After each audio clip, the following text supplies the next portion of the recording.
y a du puceron là. Bon, on va voir ça. Salut les amis, bienvenue pour ma nouvelle vidéo. Alors aujourd'hui on va s'intéresser aux pucerons que l'on va pouvoir retrouver dans le jardin, dans la serre. Donc je vais vous montrer un petit peu les méthodes de lutte contre ce puceron, surtout les méthodes de lutte naturelles. Alors je te laisse découvrir ça dans ma vidéo.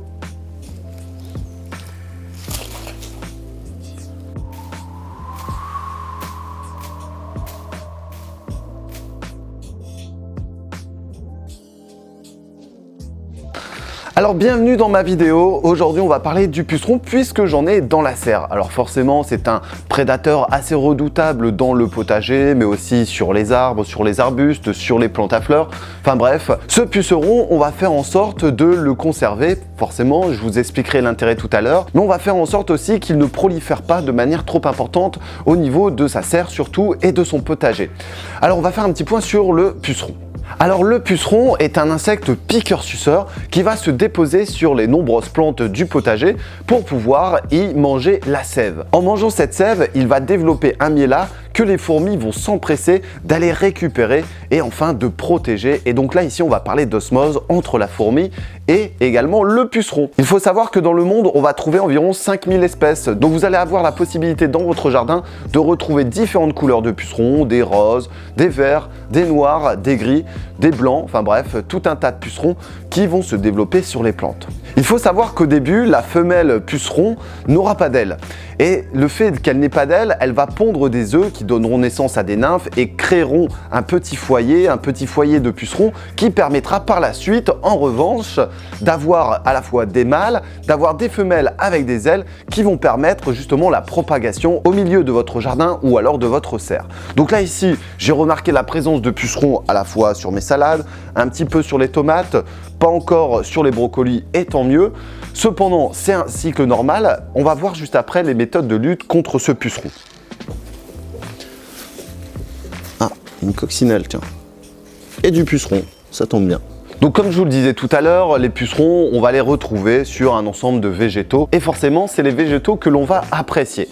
Cependant, ça fait partie de la nature, donc on va pouvoir les laisser, mais il faudra faire attention à ne pas avoir de trop gros foyers, au risque justement de détruire la culture, d'affaiblir les plantes, de créer différentes maladies comme la fumagine, parce que le puceron, en s'installant, va créer des petites porosités, des petits trous dans la plante, et les maladies, les virus vont pouvoir rentrer, au risque d'avoir, comme je vous le disais tout à l'heure, la fumagine. Donc vous allez pouvoir retrouver principalement sur les espèces extérieures, notamment les fruitiers, les petits fruitiers comme la vigne, vous allez la retrouver sur les pommiers, les poiriers, les cerisiers et encore tout un tas d'autres arbustes puisque c'est une espèce assez endémique.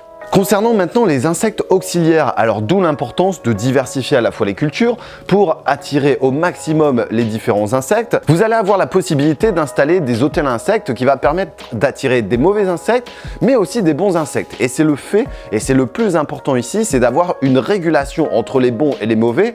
Donc là ici actuellement je sais que j'ai du puceron, donc ça c'est les côtés parasites, les mauvais, mais je sais également que j'ai des coccinelles qui sont en train de s'installer.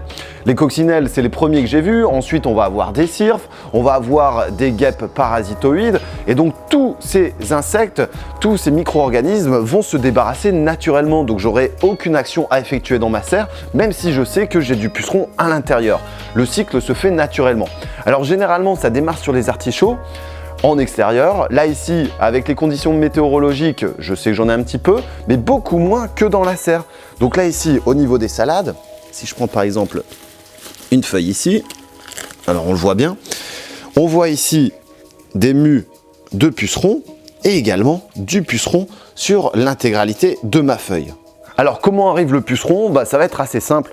Au final, la femelle l'année précédente a déposé des œufs un peu à droite à gauche, sous des protections forcément pour pouvoir s'abriter du froid et des grandes gelées. Et au réveil des bonnes températures, avec l'ensoleillement, ces pucerons vont commencer à migrer à droite à gauche et commencer à développer leur foyer. Alors je pense que vous avez tous remarqué, certaines plantes sont plus ou moins sensibles aux attaques de pucerons.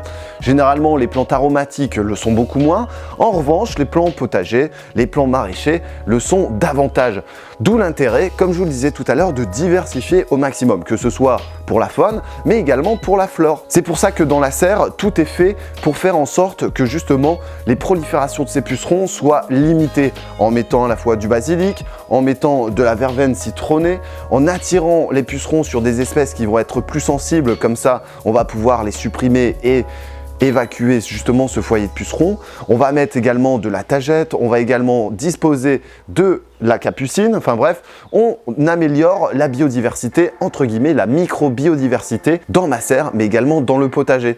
Ça va attirer tout un tas d'insectes, les bons, forcément, donc des guêpes parasitoïdes, des cirfes, ensuite des araignées crabes, également les coccinelles, les cécidomies, et tout cela vont se charger à l'intérieur de ma serre de se débarrasser naturellement du puceron. Vous allez également effectuer différents purins. D'ailleurs, je tiens à préciser que tous ces purins sont à découvrir dans mon livre, dans le lien là juste en dessous de la vidéo, et également dans ma chaîne YouTube The Prof d'Ortie pour pouvoir les effectuer. Donc ces purins, on va faire du purin d'ortie et également du purin de Tanésie, peut-être même du purin de lavande que l'on pourra appliquer partout sur ces cultures. Il faut savoir également que le purin d'ortie va me permettre de débarrasser des pucerons, mais également d'apporter de l'azote et donc d'optimiser la croissance de mes végétaux. La Tanésie, quant à elle, est un puissant insecticide, donc attention parce que vous avez peut-être des bons insectes à l'intérieur de votre jardin, il va falloir les conserver. Alors j'avais vu une petite larve de coccinelle tout à l'heure, est-ce qu'on la retrouve? Ah, elle est là.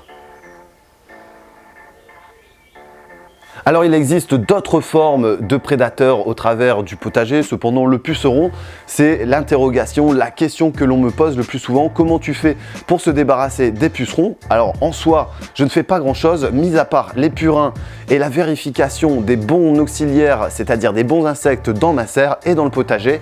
Donc pour optimiser ça, il faut planter, diversifier les végétaux, éviter de mettre toutes les cultures au même endroit et de diversifier au maximum.